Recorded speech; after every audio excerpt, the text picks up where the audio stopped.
লাইফে টাকার গুরুত্বটা তখনই বুঝতে পারবেন, দেখবেন মার্কেটে আপনার আদরের সন্তান একটা খেলনা পছন্দ করেছে, কিন্তু আপনি তা কিনে দিতে পারছেন না।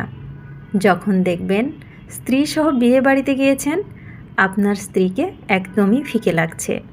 শ্বশুর বাড়িতে গিয়েছেন, আপনি এবং অন্য জামাই দুজনের প্রতি দুরকমের ব্যবহার এবং সমাদর। আপনার বইয়ের গোমড়া মুখ দেখলে বুঝবেন টাকা কেন প্রয়োজন। বইয়ের ছোট ছোট ইচ্ছেগুলো পূরণ করতে না পারলে বুঝবেন টাকা কেন প্রয়োজন। সন্তান বায়না ধরে বসলো একটা সাইকেল লাগবে, বাবা হিসেবে তখন বুঝবেন টাকা কত প্রয়োজন। পরিবার নিয়ে রেস্টুরেন্টে গেলে বুঝবেন টাকা কেন প্রয়োজন। আপনার বউ যখন দেখবে আপনার কাছে টাকা নেই বলে কেউ আপনাকে পাত্তা দেয় না, তখন বুঝবেন টাকা কেন দরকার। টাকার গুরুত্বটা তখনই বুঝবেন আপনার কাছে টাকা নেই বলে কেউ আপনার সন্তানকে সেভাবে আদর করে না, আপনার আত্মীয় স্বজন যোগাযোগ রাখে না, তখন বুঝবেন টাকা কেন এত দরকার। বিপদে পড়ে দেখুন টাকার কি দরকার।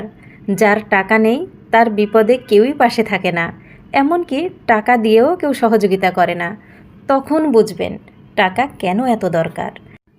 আপনার কাছে টাকা না থাকলে টাকার গুরুত্বটা বুঝবেন। তাই প্রচুর পরিমাণে টাকা কামাতে হবে। আমার তো এমনটাই মনে হয়, টাকা থাকলে জীবনের 90% সমস্যার সমাধান হয়ে যায়।